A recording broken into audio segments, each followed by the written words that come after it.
परमाणु बम एक ऐसा अस्त्र है जिसने मानवता के इतिहास में गहरा प्रभाव डाला है। यह एक न्यूक्लियर हथियार है जो परमाणु प्रतिक्रियाओं का उपयोग करके विशाल ऊर्जा छोड़ता है।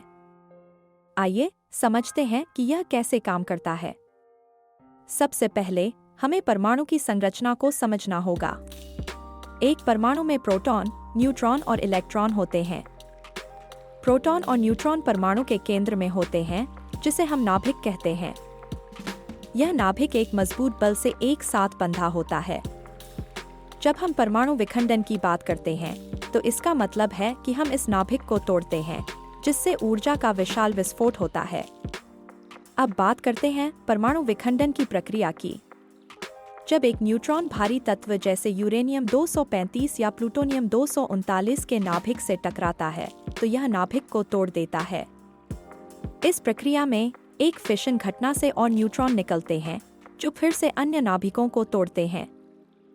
यह एक श्रृंखला प्रतिक्रिया का निर्माण करता है, जिससे ऊर्जा का विस्फोटक रिलीज होता है।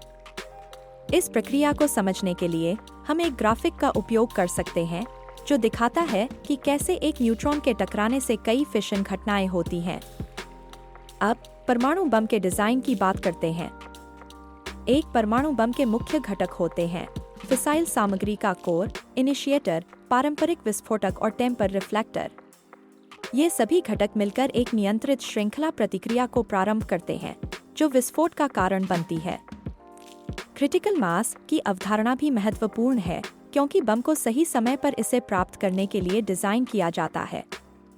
विस्फोट की प्रक्रिया में पारंपरिक विस्फोटक फिसाइल कोर को संकुचित करते हैं, जिससे क्रिटिकल मास हासिल होता है। यह संकुचन फिसाइल सामग्री की घनत्व को बढ़ाता है, जिससे तेजी से श्रृंखला प्रतिक्रिया शुरू होती है। इस प्रक्रिया के परिणामस्वरूप एक विशाल ऊर्जा का विस्फोट होता है, जो विस्फोट, गर्मी और विकिरण के रूप में प्रकट होता है। अंत में परमाणु विस्फोट के तात्कालिक और दीर्घकालिक प्रभावों को समझना आवश्यक है।